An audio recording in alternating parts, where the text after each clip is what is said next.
오늘은 우리가 잘 아는 본문 선한 사마리아인의 비유 본문을 그리스 로마의 관점에서 좀 살펴보려고 합니다. 율법 교사가 예수님에게 무엇을 하여야 영생을 얻겠습니까? 하고 질문을 합니다. 25절에 보면 어떤 율법 교사가 일어나 예수를 시험하여 이르되 선생님 내가 무엇을 하여야 영생을 얻으리까? 이 구절에서 보여지듯이 율법 교사의 질문은 사실 이 문제를 몰라서 질문을 했다든지 이 문제가 궁금해서 질문을 한 것이 아니라 이 질문을 통해서 예수님에게 꼬투리를 잡고 그래서 예수님을 궁지에 몰리게 하기 위해서 질문을 던진 아주 비열한 그런 질문이라는 걸 알 수 있습니다. 또 여기에서 보면 영생이라는 질문에 대해서 예수님과의 주고받는 대화가 우리가 알고 있는 예수 믿고 구원받는 그렇게 해서 영원히 사는 그런 문제라고 생각할 수 있는데 이 질문은 그러한 이야기가 아닙니다. 문제는 우리가 아는 구원이라는 것은 선행이나 행동을 통해서 구원을 얻는 것이 아니기 때문이죠. 그런데 이 이야기에서 보면 어떠한 선한 행동을 해야 되느냐라는 것이 이야기 주제라는 걸 보면 우리가 알고 있는 구원 교리의 예수님의 대답, 예수님은 물론 여기에 대해서 자신의 생각을 말하는 건 아니에요. 자세히 보시면 율법 교사가 질문하고 대답하기 때문에. 하지만 어쨌거나 이 대화 자체가 우리가 알고 있는 구원 교리와는 좀 다른 얘기를 하고 있다는 겁니다. 그렇다면 예수님이 틀린 이야기를 할 일은 없고요. 그렇다면 이 질문 자체가 우리가 생각하고 있는 영생의 문제가 아니라는 겁니다. 무슨 얘기냐면 이 이야기는 우리가 알고 있는 영원히 사는 문제가 아니라 예수님을 믿는 자들이 새로운 삶을 사는 방식, 어떻게 하나님을 믿고 그 하나님을 믿는 백성으로서 그 믿음에 맞게 살아가느냐 그 질문에 대한 이야기라는 겁니다. 그래서 우리가 알고 있는 그 영생이라는 구원에 대한 그런 원초적인 질문이라기보다는 믿는 믿음에 맞게 살아가는 구원받은 백성이 믿음에 따라서 살아가는 방식 이런 식의 질문이 오고 간 거라고 생각하시면 틀리지 않을 거라고 생각합니다. 그렇기 때문에 우리가 생각하고 있는 일반적으로 알고 있는 구원이 뭐냐 영생이 뭐냐 이런 질문이 아니라 하나님을 믿는 백성으로서 어떻게 그 믿는 믿음에 맞게 살아가느냐 라는 질문에 대해서 질문이 오고 가는 거죠. 그런데 이 문제는 구약 율법에서 이미 그들이 알고 있는 답들입니다. 그런데 이 질문을 신약의 시대에서 그럼 그 질문이 어떻게 적용되느냐, 새로운 삶을 어떻게 살아가느냐 라는 질문이 오고 가는 거죠. 그럼 예수님은 이 문제 어떻게 하나님을 믿는 백성들이 새로운 삶을 살아갈 것인가, 어떻게 살면 되는 것인가 이 질문에 대해서 좀 생각해 볼 필요가 있습니다. 예수님은 이 질문을 율법학자들이 질문한 것을 다시 질문을 되돌려서 대답을 하게 합니다. 그럼 너네들은 어떻게 생각하냐? 라고 질문을 하죠. 그래서 율법학자들이 이렇게 얘기를 합니다. 대답하여 이르되 내 마음을 다하며 목숨을 다하며 힘을 다하며 뜻을 다하여 주 너의 하나님을 사랑하고 또한 내 이웃을 내 자신같이 사랑하라 하였나이다. 예수께서 이르시되 내 답이 옳도다 이를 행하라 그러면 살리라 하시니.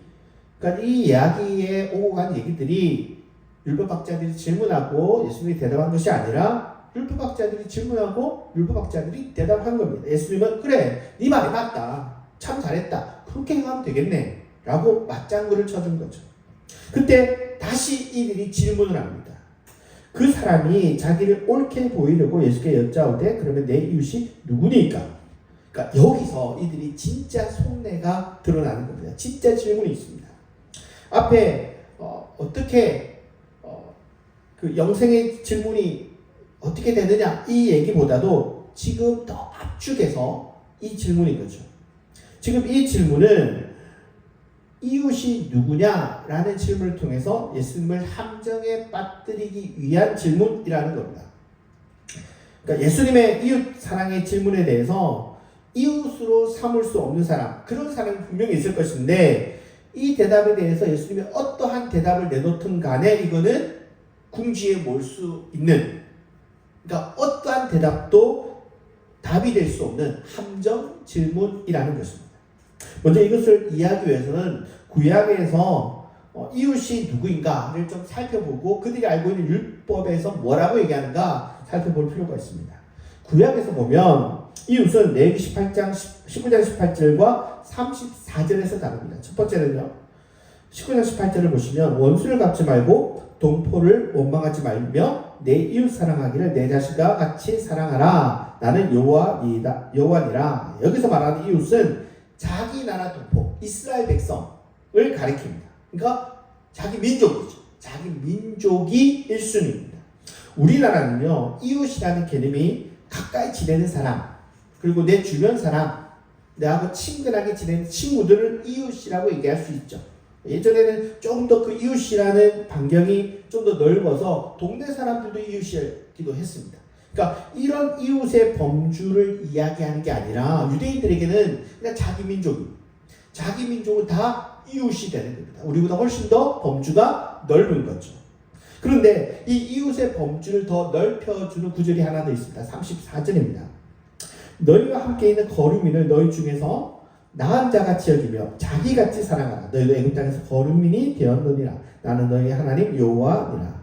여기서 보면 유대인들, 이스라엘 백성들만 이웃의 범주에 넣었는데 여기서 구약에서 좀 더 확장합니다. 너희들과 같이 살고 있는 이방인, 외국인도 같이 살고 있는 사람이라면 이웃의 범주 안에 포함시켜라. 그래서 너희들이 힘들고 어려울 때 너희 이스라엘 백성들을 돌봐주는 것처럼 같이 사는 저 사람들도 이웃이라 여기고 돌봐줘라.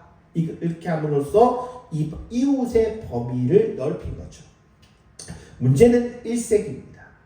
구약이 아니라 1세기에 들어가면서 이웃의 자기 민족이 아닌 이방인에 대한 적개심이 당대 유대인들이 굉장히 커지게 되었다는 거예요. 그러니까 예전에는 같이 사는 이방인도 이웃의 범주에 넣었는데 이제는 그래서는 안 되겠다라는 생각을 유대인들이 가지게 된 거예요. 왜냐하면 이들은 자기들에게 뭔가 가해를 끼치는 존재, 마치 악처럼 보이는 죄인처럼 여겨지는 사람이다라고 생각했던 겁니다. 그 첫 번째가 로마인이죠. 그 중에서도 군인들일 겁니다. 그리고 또한 사마리아인이나 또 다른 이방인들도 유대 땅에 사는 이방인들은 뭔가 좋은 사람들이 아니에요. 자기들에게 해를 끼치기 위해서라든지 아니면 유대인들에게 등쳐먹기 위해서 사는 그런 나쁜 사람들이지 아주 건전한 생각으로 아니면 정말 힘들어서 자기 나라에 사는 사람이 아니라는 생각을 갖고 있었던 겁니다. 그렇다면 이방인에 대해서 이웃으로 여길 수 없다라는 생각이 1세기의 사람들은 가지고 있었던 거죠. 만약 예수님께서 이방인을 이웃의 범주에 구약에서 말하는 그 범주처럼 좋게 얘기한다면 예수님은 어떤 사람이 될까요? 매국노가 될 수 있습니다. 나라를 팔아먹은 사람들을 동조하는 나쁜 사람으로 만들 수 있는 거죠. 또 이방인을 이웃으로 보지 않는다면 예수님께서 지금까지 사랑해라 라는 그 범주가 정말 어떠한 사람도 배제하지 않는 그러한 예수님의 이전의 이야기와 상반되는 모순되는 그러한 문제로 예수님을 또 궁지로 몰아쓸 수 있는 겁니다. 또한 당대의 유대인처럼 이방인을 적으로 여겼단 말이에요. 그 당시의 사람들이. 근데 예수님도 이방인들을 적으로 여기고 마치 로마 군인들조차도 적처럼 얘기한다면 어떻게 얘기해요? 너는 영모를 꾀하는 반역자일 수 있겠다 라고 해서 예수님을 죽일 수 있는 또 그러한 상황으로 몰아쓸 수 있는 거예요. 그러니까 무슨 얘기냐면 어떤 대답을 하더라도 예수님을 함정에 빠뜨릴 수밖에 없는 질문을 가지고 온 거예요. 매국노가 되거나 아니면 반역자가 되거나 아니면 지금까지 예수님께서 하신 얘기가 다 모순이 되거나 그러니까 무슨 대답이든 틀린 대답으로 만들 수 있는 함정 질문을 고민해서 가지고 온 겁니다. 그렇게 해서 예수님을 함정에 빠지기 위한 질문을 고심해서 가지고 왔고 그리고 예수님을 궁지에 몰아세운 상황이라는 거죠. 근데 이때 우리가 너무나 잘 알고 있는 어마어마한 우리가 그만큼 이 얘기가 반전이라고 생각 못하지만 그 시대 사람들은 굉장한 반전 이야기를 하나 예수님께서 꺼내드는 겁니다. 우리가 너무나 잘 아는 선한 사마리아인의 비유 이야기죠. 강도사람 만난 사람이 죽을 위기에 처했습니다. 그때 당대 가장 높은 윤리를 요구하고 또 그렇게 살아왔던 제사장이 이 사람을 보는데 어떻게 합니까? 그냥 지나쳐 가는 거죠. 그리고 그 다음으로 높은 위상을 가졌던 레위인이 지나가는데 역시 이 사람도 이 강도 만나서 위기에 빠진 이 사람을 도와주기는커녕 지나쳐 가는 이야기입니다. 자기들이 함정에 빠뜨리려고 한 질문에 자기들이 함정에 빠졌습니다. 유대인들이 지켜줘야 되잖아요. 자기 민족만큼은 이웃이라고 생각해야 되잖아요. 돌봐줘야 되는데 자기들이 알고 있는 가장 윤리의식이 높은 레위인이나 제사장들이 어떻게 했어요? 이들을 모른 채 한 겁니다. 그리고 이 얘기는 사실 이 두 사람의 이야기가 아니라 자기들을 가리키는 이야기였습니다. 제사장은 당대 어느 누구보다 높은 윤리를 요구하는 사람인데 그냥 지나쳐 갔죠. 왜냐하면 당대의 정결법 기준에 의하면 이 사람이 고치고 있다가 죽으면 부정하게 됩니다. 부정하게 되면 이 사람을 돕다가 자기의 정결도 침해되어서 자기가 제사장 역할을 할 수 없는 사람이 되기 때문에 서투 도와주기를 꺼려하는 거죠. 돌봐줘야 되는데 안 돌봐주는 겁니다. 자기들의 높은 윤리의식을 자랑하기는커녕 유대인들이라도 차별해서 도와주던 그들의 진짜 모습을 지적하는 거죠. 산 사람을 죽을 수 있다는 그 가능성 때문에 도와줘야 될 그 당연한 것도 하지 않고 몰인정한 그들의 숨은 속내가 여과 없이 드러나게 된 것입니다. 사실 레위인의 지나침은 제사장의 지나침에 비할 바가 못 되는 거죠. 왜? 이미 제사장이 그 정도 했으면 레위인은 뭐 당연히 따라가야 될 그런 수준의 모습이었을 겁니다. 여하튼 이들의 행동에 이 말을 듣던 율법학자들은 선뜻 반박하기 어려웠을 겁니다. 유대인들은 같은 민족끼리는 도와줘야 되는데 실은 돌봐주고 있지 않은 자신들의 진짜 모습이 드러나는 거죠. 근데 문제는 이것으로 끝난 게 아닙니다. 이것만 해도 이들한테는 아주 강력한 대답이 됐을 거예요. 근데 여기서의 더 큰 반전이 하나 더 있죠. 누가 옵니까? 우리가 너무나도 잘 아는 사마리아인입니다. 그 당시 사람들은 이 사마리아인이라는 사람은 굉장히 천히 여기고 부정하다 여기고 심지어 죄인이라고 여겨졌던 그 죄인 사마리아인이 강도 만나 죽어가는 그 사람의 곁을 지나가고 그들을 돕는 이웃이 된다라는 얘기죠. 제가 저번 주에 얘기했던 것처럼 죄인의 범주에 그 사람의 행위와 상관없이 그냥 무조건 죄인으로 여겨지는 부류 누구라고 했죠? 사마리아인이라고 했습니다. 그러니까 사마리아인은 그들의 어떤 정결 예식이나 무엇과 전혀 상관없이 그들의 가지고 있는 그 정체성만으로도 죄인의 범주에 들어가고 그냥 그들의 어떤 태생 자체가 삶 전체가 인생 자체가 죄인으로만 취급하던 사람들입니다. 그래서 그 시대 사람들은 저 사람이 사마리아인이야 당연히 부정하겠지, 당연히 부도덕하겠지, 당연히 비양심적이겠지. 그 사람들은 죄인이야, 우리하고 같이 이렇게 지낼 수 있는 사람이 아니야 라고 생각했던 사람한테 어떻게 해요? 뒤통수를 맞는 그런 상황이 벌어지는 겁니다. 당연히 이웃의 범죄는 당연히 없고 범죄자, 매국노, 죄인, 적의 1순위, 2순위 안에 들어가는 그 사마리아인의 반전 어린 그 행동으로 인해서 예수님의 비유는 그들 자신이 잘못하고 있는 유대인들 자신의 스스로의 잘못에다가 다시 한 번 더 사마리아인을 투입해서 한 번 더 뒤통수를 맞는 그런 충격을 받게 되는 거죠. 보통은 우리가 여기까지 합니다.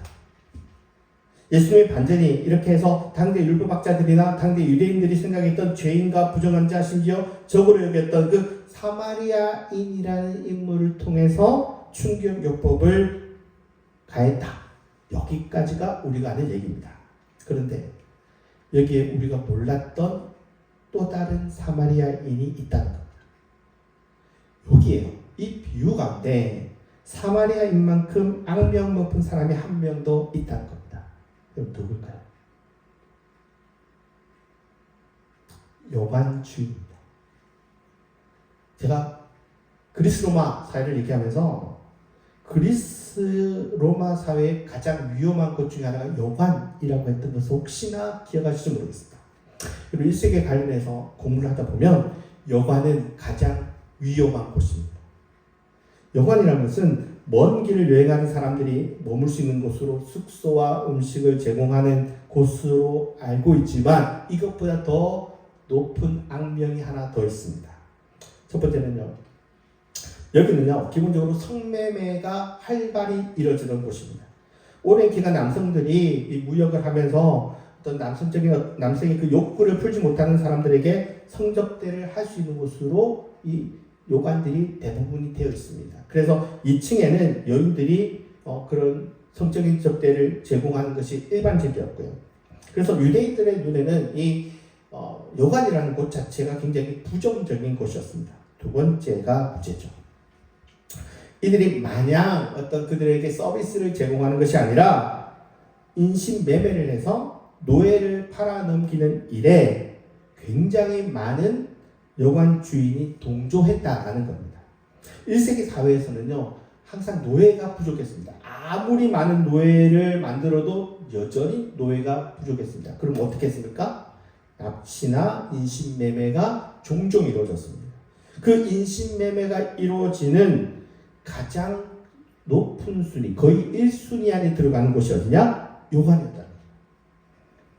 특히 도시 밖 여인숙에서 여인자를 납치하면 누가 그들을 납치했는지 알기가 어렵습니다. 여관에서 납치를 당했는지 길거리에서 납치를 당했는지 알 수가 없습니다.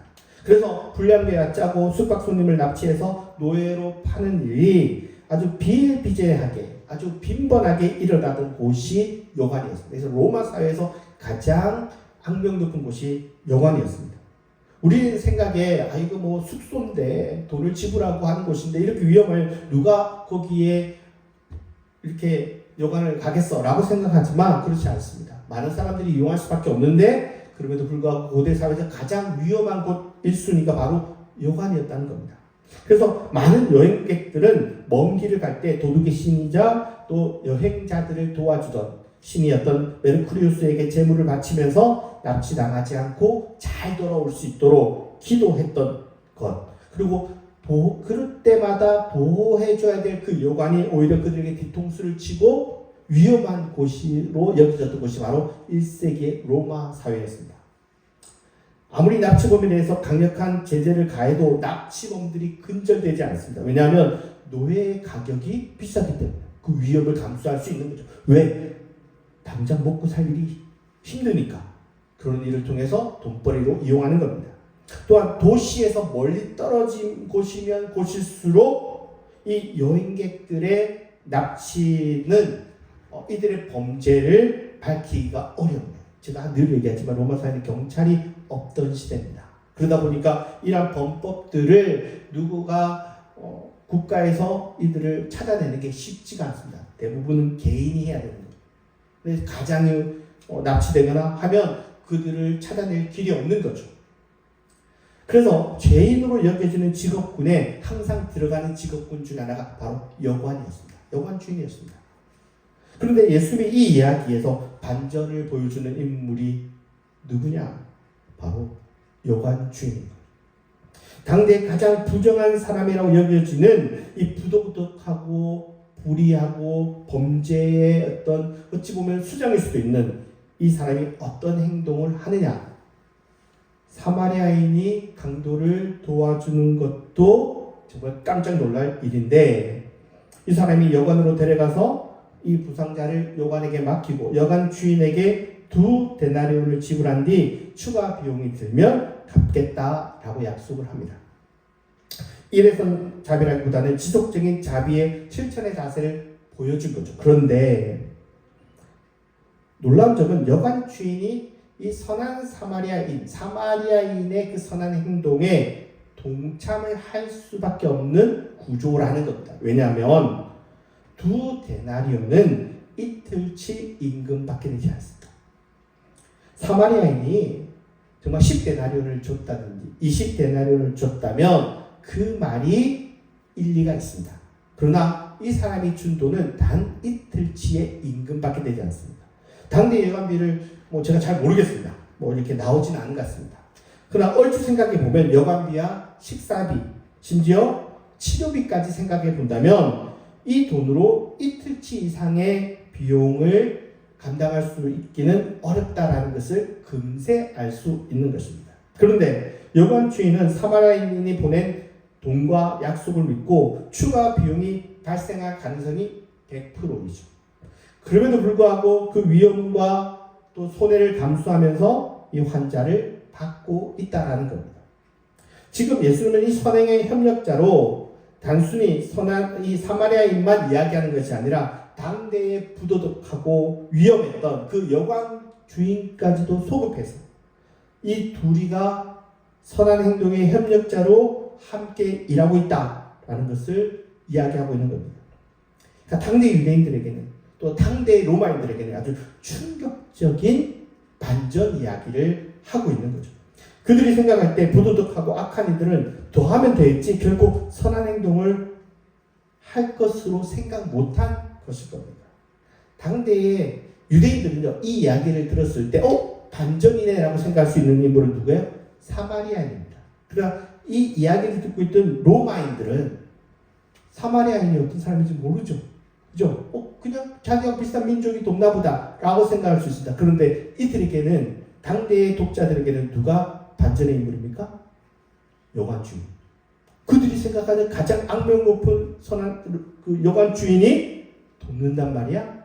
하면서 당대의 로마인들은 이 여관 주인의 행동에 깜짝 놀랐을 겁니다. 그래서 이 이야기는 두 부류, 유대인들한테도 깜짝 놀랄 얘기고 당대 로마인에게도 깜짝 놀랄 인물들로 이야기되고 있는 겁니다. 그러니까 그들의 생각에는 사마리아인이나 여관 주인은 절대 선한 행동을 할 사람이 아니라, 절대 그럴 인물이 아니라고 확정 짓고 있습니다. 오히려 강도 만난 사람에게서 뭐 하나라도 더 빼가면 빼갔지 도울 사람은 절대 아니라고 철저한 믿음이 있었을 겁니다. 그런데 이 두 사람이 자기들이 절대 선한 행동을 하지 않을 것이라고 여겼던 그 행동을 하고 또 그 일에 앞장서서 하는 행동을 통해서 그들이 가졌던 선입견을 모두 날려버리는, 뒤통수 한 대가 아니라 몇 대죠? 뒤통수 두 대를 맞는, 심지어 앞에 자기들의 그 실제 그 속내, 유대인들을 돕지 않는 그 속내까지 얘기한다면 정말 뒤통수 세 대를 맞는 엄청난 타격감 있는 이야기였다라는 것입니다. 그래서 이 비유는 우리가 아는 선한 사마리아인의 비유라기보다도 하나 더 붙여야 됩니다. 선한 사마리아인과 선한 여관 주인의 이야기. 이게 사실은 이 이야기가 이야기하고 있는 제목이 될 수 있지 않을까라고 생각합니다. 그리스 로마의 관점으로 본다면 당대의 사람들은 이거 금세 알아봤을 겁니다. 근데 저는 몰랐습니다.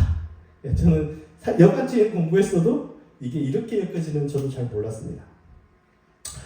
예수님의 이야기를 통해서 상호 신뢰와 협력 관계야말로 죽어가는 사람을 살리는 어떤 선한 행동이라는 것을 우리가 알 수 있는 겁니다. 뜻밖의 연대와 협력적 선행을 통해서 당대의 편견을 날려버리는 이야기를 하고 있는 거죠.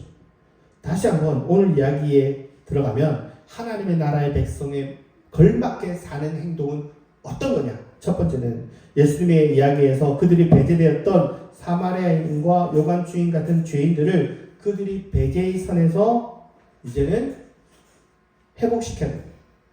그런 낯선 예수님의 대답을 들을 수 있는 겁니다.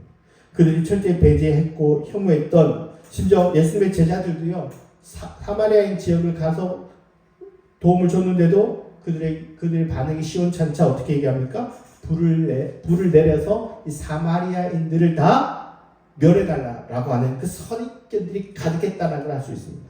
누가복음 9장 54절 55절을 보시면 제자 야고보와 요한이 이를 보고 이르되 주여 우리가 불을 명하여 하늘로부터 내려 저들을 멸하라 하기를 원하시나이까? 예수께서 돌아보시면 꾸짖으시고, 그들 제자들조차들도 갖고 있던 사마리아인에 대한 선입견이 있다는 걸 보이시죠. 이런 선입견들을 버려야 합니다. 두 번째는 하나님의 나라는 혼자서만 도덕적인 모금 답을 내놓는다고 좋은 대답이 아니라는 것입니다. 앞에서 보여주는 것처럼 선한 사마리아인과 여관 주인이 보여준 상호 희생, 신뢰, 또 그 협력과의 관계 속에서 진정한 자비가 흘러나온다는 겁니다. 우리는 늘 선한 사마리아인이 혼자 한 단독 행동이라고 생각했을지 모릅니다. 저도 그랬습니다. 근데 이 이야기를 가만히 들여다보면 당대의 악인이라고 여겨졌던 여관 주인의 발군의 행동에 놀라지 않을 수가 없는 겁니다. 선한 여관의 주인이 있었기 때문에 선한 사마리아인도 있었던 것이 되는 거죠. 여러분, 선한 일이라는 것은 혼자 하기 힘듭니다. 오히려 두세 사람이 함께 마음을 모을 때 당대의 선입견을 날려버리는 선한 행동이 가능할 수 있는 겁니다. 이 이야기는 당대의 유대인들, 특히 이 율법학자들에게는 전혀 예상치 못한 대답이었을 겁니다. 아주 충격적인 이야기였을 겁니다. 자기들이 배제했던 사람들이 아니 자기들보다 훨씬 더 나은 사람일 수 있다. 자기들은 완벽하고 자기들은 훌륭한 사람이고 자기들은 어떤 율법을 잘 따라가는 사람이라고 생각했는데 아니다라는 것만으로도 충격인데 오히려 그것을 더 넘어서서 자기들이 악인이라고 생각했던 사람들이 우리보다 더 훌륭한 사람일 수 있다. 라는 것은 그들이 갖고 있던 선입견이 얼마나 잘못된 선입견인가를 보여주면서 그들이 이웃에서 배제하는 그러한 생각들은 옳지 않다는 것. 당대의 선입견을 깨며 또 선한 행동을 하는 일에는 협력해야 된다는 것. 이 세 가지는 그들이 상상도 못한 그들의 뒤통수를 가격하는 예수님의 이야기였을 겁니다. 오늘 우리들도 우리들이 가진 선입견들을 가지고 있습니다. 너네들이 재단하고 너네들이 생각한 이유 그건 너희들만의 착각이 아니냐? 하고 그들이 가진 그 가치관 전체를 흔들어버린 이야기가 예수님의 이야기였다고 생각해 본다면 오늘 우리들도 우리가 가지고 있는 선입견들, 가치관들을 한 번 더 돌아봐야 될 상황이 되지 않나라고 생각을 하게 됩니다. 도움을 받아야 될 사람에게 누군가는 배제해야 한다는 생각을 가진다면 그것이 율법학자들이나 당대의 유대인들이 가진 선입견과 다를 바가 뭐가 있겠습니까? 우리들도 우리가 갖고 있는 선입견들을 좀 깨뜨릴 필요가 있습니다. 그런데 이 선입견을 어떻게 깨뜨리는 걸까요? 바로 여기에는 예수님의 그 선한 눈, 따뜻한 눈이 있어야 가능한 겁니다. 예수님은 이들을 당대의 죄인이라고 여겨졌던 그 선입견은 예수님이 없었을까요? 예수님이 있었을 겁니다. 그런데 사람 자체를 바라보는 그 따뜻함으로 바라볼 때 이 선입견들이 지워질 수 있는 거예요. 우리들은 예수님의 따뜻함이 있어야 되지 않을까라고 생각을 합니다. 여러분, 선한 일은요 혼자서 또 가능한 게 아니잖아요. 교회를 통해서 친구들을 통해서 또 주변의 사람들과 힘을 합쳐서 또 선한 마음을 모으는 일도 필요한 겁니다. 여러분, 우리가 좋은 일을 할 때도 혼자 이것을 감당을 하지 마시고 함께 손도 내밀어 보시고 또 다른 이가 손 내미는 그 손을 잡아보시면서 그러다 보면 선한 일을 하다 보면 따뜻한 마음을 가지고 있다 보면 나도 모르게 내가 갖고 있던 닫혀졌던 선입견과 편견이 깨지게 됩니다. 따뜻함이 있어야 편견이 깨집니다. 내가 무슨 생각을 해서 사상이 넓어서 편견이 깨지는 것이 아니라 따뜻한 마음이 편견을 깨뜨리는 겁니다. 우리가 이전에 혼자서 선한 생각을 하고 있다면 이제는 그런 선한 생각을 가진 사람들과 연대하고 또 선한 하나님의 사업과 함께할 때 우리가 가지고 있는 선입견들이 깨어지며 우리가 이런 예수님께서 보시는 선한 사마리아인, 선한 여관 주인을 만날 수 있는 기회가 되지 않을까요? 오늘 이러한 기회들이, 이런 선한 충격들이 또한 우리들 안에도 일어나기를 바라겠습니다. 기도하시겠습니다.